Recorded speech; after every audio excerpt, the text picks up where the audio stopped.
go through your settings, how you set it up, gain, Yep. color limit, all those type of things. Yeah, I've had a lot of questions over the years. Everybody thinks that we do some super secret special setting, and I'll tell you this: if you don't know a lot about it, just factory default on a lot of the settings is actually good. One of my best friends, who's really, really good at live scoping, he runs default on a lot of stuff. He's an Elite Series angler, so we bounce ideas back and forth. But the only thing that I would recommend changing would be your depth. I would not leave it on auto, because if you're in 20 foot and you pan out over 50, it's going to flip your screen. And if you're fishing for one, when that screen switches, it's going to kind of throw you off. So I like to keep mine 10 or 15 foot deeper than what I'm fishing.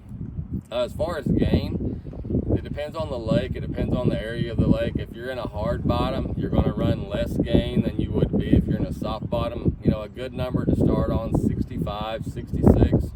But a good trick is to increase that until your screen gets fuzzy, and then just start backing it off until your screen clears up, and then you'll know that you're not missing any fish at all. As far as color limit, color gain, I play with those a little bit depending on what I'm fishing. If I'm fishing the little sonar minnow, I want to run that color gain up so I can recognize that little minnow.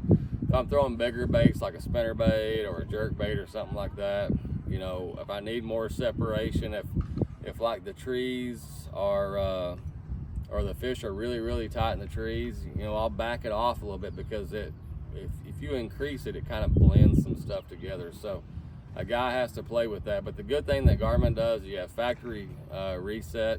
You can play with it. If you don't like any of it and you forget what you changed, which I do that sometimes, you factory reset and you can start over. And then as far as color palette, I think color palette's one of the most important things. It's kind of like sunglasses. Everybody's eyes are different. One color palette that works for me, which I use floodlight a lot, may not work for somebody else. I think floodlight, amber, and copper are your three most popular colors. So in really low light, it's hard to beat amber. But floodlight, from daylight till dark, high noon, floodlight's my choice.